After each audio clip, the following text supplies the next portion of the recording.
Why Congress will be the dollar's downfall. Congressional inaction is likely to cause de-dollarization as the country's foes and friends move even faster to get off the U.S. dollar. Americans deserve to know what's at risk so we can vote accordingly and get the economy we deserve. If you are someone who cares about the future of America's economy, you should take a minute to read this article. Since you're reading CoinDesk, you likely have a foundational understanding of cryptocurrency, stablecoins, and digital assets. But if you're an American who wants the dollar to remain dominant, you should also understand why it's imperative these financial technologies be developed here, not abroad. Otherwise, these technologies will be used to end the dollar's leadership in the global economy. This op-ed is part of CoinDesk's State of Crypto Week, sponsored by Chainalysis. Amanda Wick is a principal at Insight Consulting and CEO of the Association of Women in Crypto. She previously served as the Chief of Legal Affairs at Chainalysis and as a prosecutor on the January 6 committee. Too many people who should know better say de-dollarization isn't a real concern. Rather than facts to support their view, they spout a long-unmerited, unbridled American exceptionalism. In reality, since Bretton Woods, America has enjoyed an unnatural advantage from global use of the dollar, which has masked our slide into toxic political polarization and democratic erosion. The power of the dollar, which we probably haven't deserved for 70 years or at least since Nixon delinked our currency from gold in 1971, enabled the development of a completely broken political system, painting over the mold and decay our politics have become. De-dollarization is a real concern, having recently had a front-row seat at the national-level dialogue on the subject. I have seen firsthand the massive problems we face as a country and watched as both political parties ignored them for perceived selfish gain.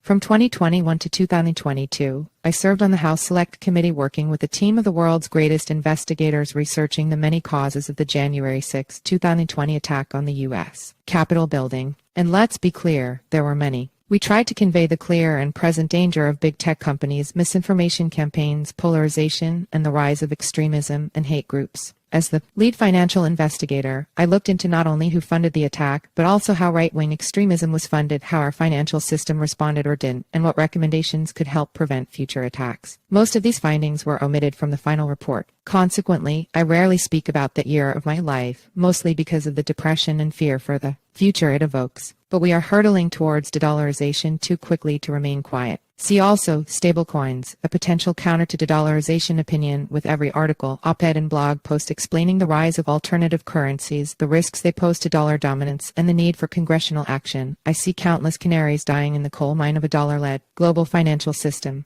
I think back to all the findings and legislative recommendations we made that never saw the light of day and how little Congress has done to address any of the major problems we identified. We had a chance to warn America how January 6 was simply a piece of the paint peeling off and what had been growing underneath for 70 years prior was terrifying. But Congress just kept painting.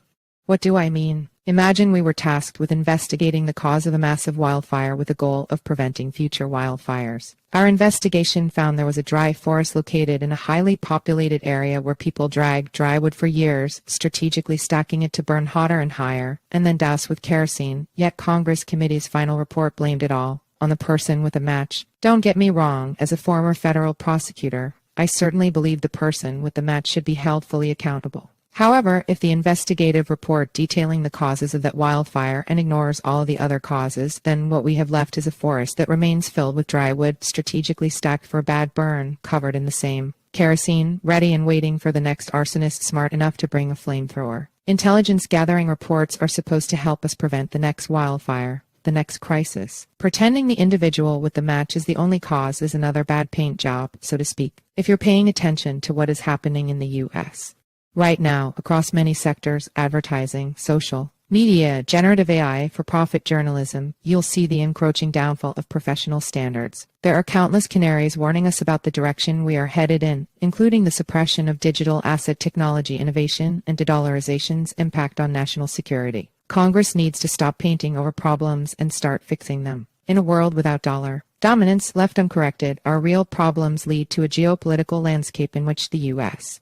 cannot win in a fair fight to remain an economic superpower. If you're a fan of democracy and the concept of what America could be, as opposed to who she is now, you should be reading everything you can about that forest and asking how you too can prevent fires. Call your elected federal and state representatives and demand action, and keep the pressure on not letting digital asset innovation slip in the U.S. This is how you, as a citizen, can help prevent de-dollarization. See also, everyone is talking about de-dollarization. Is there anything to it? Maybe we can't dismantle all the pieces of wood at once, but we should start with the one that's most flammable. If Americans collectively do nothing, losing dollar dominance will cause us to feel inflation and a national debt crisis in a way we have never felt before. Call now. Time is of the essence. We are a country that only remains strong because of the dollar. Without it, we'd have already burned.